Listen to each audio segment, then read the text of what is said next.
think these really high IPO prices are due to the larger number of quote unquote new 2020 investors and their fear of missing out.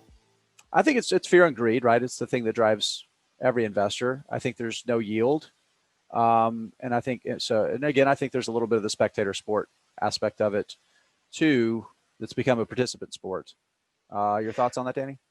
I think that is a large contributor to the fact that the shares are going up so high. One of the other things that I think may be feeding into it is, I think as investors, we're starting to get away from the fear of high valuations, because we have so many companies out there that are using the high growth model that we see so oftentimes with, say, for instance, cloud-based or software as a service companies, where they have really high revenue growth, but they're not making any profits yet.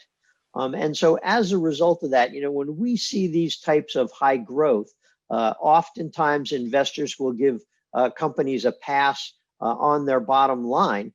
And so I think what we're seeing now is investors are starting to get used to that high growth. And I would caution folks to, kind of back away from that a little bit. 2020 is a very different year than any year since I become an investor. And I think that those ridiculous growth rates are going to slow a little bit. And people shouldn't be looking for that to happen all the time. Yeah, AFR, that's my metric for 2020. It's the adjusted for reality metric.